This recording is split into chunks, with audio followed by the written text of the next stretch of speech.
বৰপেটা জিলাৰ বাহবৰ মন্দিয়াত ৰাজসাহায্যযুক্ত ৰাসায়নিক সাৰৰ নামত চলি আছে নেকি ভয়ংকৰ কলা বজাৰ। একাংশ অসাধু সাৰৰ ডিলাৰ তথা ব্যৱসায়ী দীৰ্ঘদিনে বাহবৰ আৰু মন্দিয়াৰ বিভিন্ন প্ৰান্তত চলাই গৈছে ৰাসায়নিক সাৰৰ ৰমৰমীয়া কলা ব্যৱসায়। উল্লেখযোগ্য যে ব্ৰহ্মপুত্ৰৰ বুকুৱেদি যন্ত্ৰচালিত নাও ভৰ্তি কৰি নীতি বহিৰ্ভূতভাৱে পাৰ হৈছে বস্তাই বস্তাই ৰাজসাহায্যযুক্ত ৰাসায়নিক ইউৰিয়া সাৰ। একাংশ অসাধু ব্যৱসায়ীয়ে মানিকপুৰ পাৰ ঘাটৰ পৰা দিনৰ ভাগতে চলাই গৈছে এই ৰাসায়নিক সাৰৰ কলা বেহা। মানিকপুৰ পাৰ ঘাটৰ পৰা যন্ত্ৰচালিত নাওৰ সহায়ত দিন দুপৰতে কলৈ যায় এই ৰাজসাহায্যযুক্ত শ বস্তা ৰাসায়নিক ইউৰিয়া সাৰ। একাংশ বাহনত বিভাগীয় চালান আছে যদিও বিভাগীয় চালানৰ লগত মিল নাই ৰাসায়নিক সাৰৰ। কিন্তু প্ৰকৃততে বাহবৰ আৰু মন্দিয়াত ৰাসায়নিক সাৰৰ নামত চলি আছে কি? এই ক্ষেত্ৰত ৰহস্যজনকভাৱে নীৰৱ বৰপেটা জিলা কৃষি বিভাগ। সেয়ে দৰিদ্ৰ কৃষকসকলৰ পেটৰ লাথ মৰা এইসকল কলা ব্যৱসায়িক নাকি লগাবলৈ সাহস হ'বনে বৰপেটা কৃষি বিভাগৰ?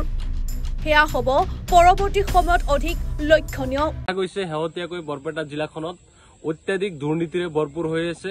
ইতিমধ্যে শেহতীয়াকৈ কৃষকসকলৰ যি একমাত্ৰ উপাদান যি সাৰ, সেই সাৰক লৈ একাংশ ব্যক্তিয়ে কলা বজাৰত এক বৃহৎ কলা বজাৰৰ আৰম্ভ কৰিছে আৰু তেখেতসকলে কৃষকসকলৰ যি প্ৰকৃত DAP সাৰ, তাত সেই স্বৰাজৰ কোম্পানীৰ পৰা সাৰ আনি তেখেতসকলে DAP পেকেটত তেখেতসকলে কলা বজাৰত বিক্ৰী কৰি আছে বা অপেন বজাৰত বিক্ৰী কৰিছে।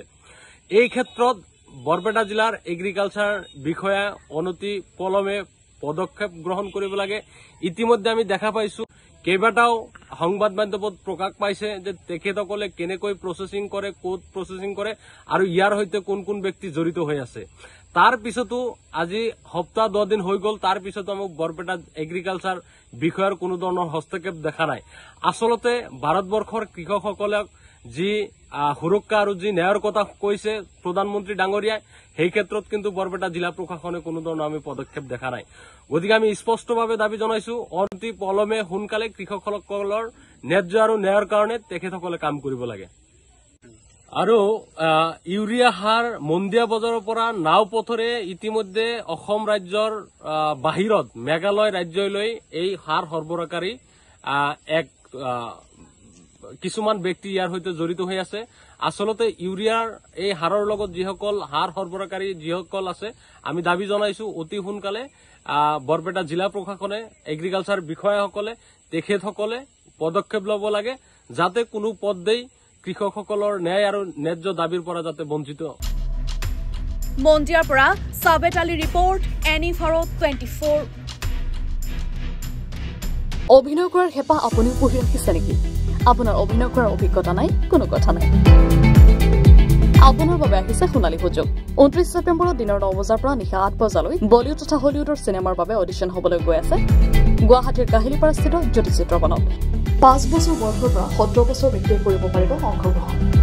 পঞ্জীয়ন হ'ব বিনামূলীয়া। নিৰ্দিষ্ট ৱেবছাইটত কৰিব পাৰিব আবেদন।